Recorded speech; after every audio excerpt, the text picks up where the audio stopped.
Di saat dunia terobsesi pada kehebatan jet siluman Amerika, India justru mengambil langkah mengejutkan.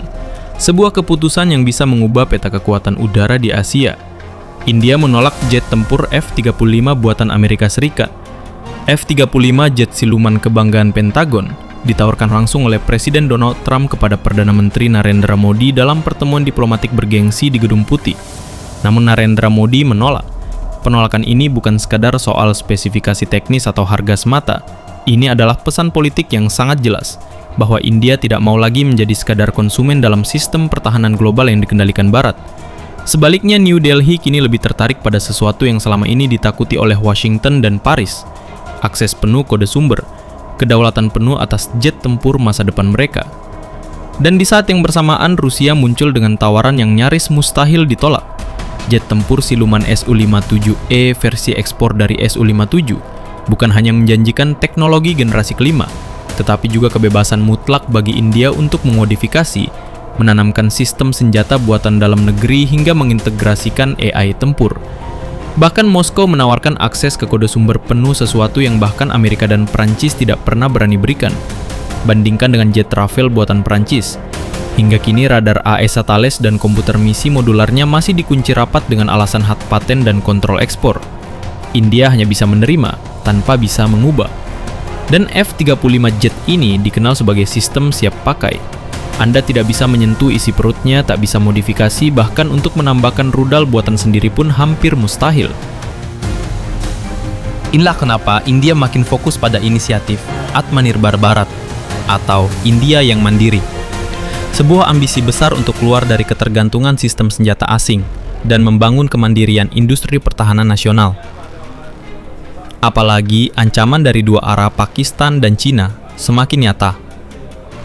Dan India sadar, mereka butuh jet tempur yang tidak hanya canggih, tapi juga fleksibel, bisa disesuaikan dengan medan, dan yang paling penting, milik mereka sepenuhnya. Saat ini, India telah memiliki 36 jet Rafale yang ditempatkan di pangkalan strategis dekat perbatasan Pakistan dan Cina. Bahkan, mereka juga telah memesan 26 Rafale versi kapal induk, yang akan memperkuat armada laut INS Vikrant dan INS Vishal. Tapi, ada satu masalah yang tidak bisa dihindari, akses yang dibatasi. Dan inilah titik kritis yang mendorong India menjauh dari Barat. Rusia melihat peluang ini, dan mereka menawarkan bukan hanya pesawat, tapi juga kemitraan sejati. Akses penuh ke seluruh sistem, kerjasama manufaktur lokal, dan lisensi teknologi untuk produksi dalam negeri. Beberapa analis bahkan menyebut strategi Rusia ini sebagai pendekatan disruptif dalam industri pertahanan global. India dan Rusia memang punya sejarah panjang dalam kerjasama militer. Dari rudal BrahMos hingga tank T-90, kolaborasi ini sudah teruji. Dan kini Su-57E bisa jadi proyek paling ambisius berikutnya. Menariknya, penolakan terhadap F-35 terjadi di saat Amerika justru menaikkan tarif impor terhadap India sebesar 25%.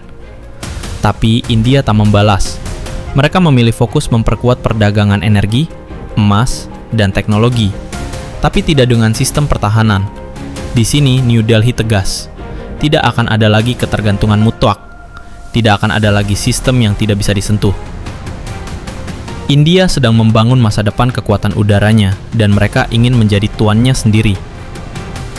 Akankah India benar-benar memilih Rusia sebagai mitra utama di era baru kekuatan udara Asia? Tulis pendapatmu di kolom komentar.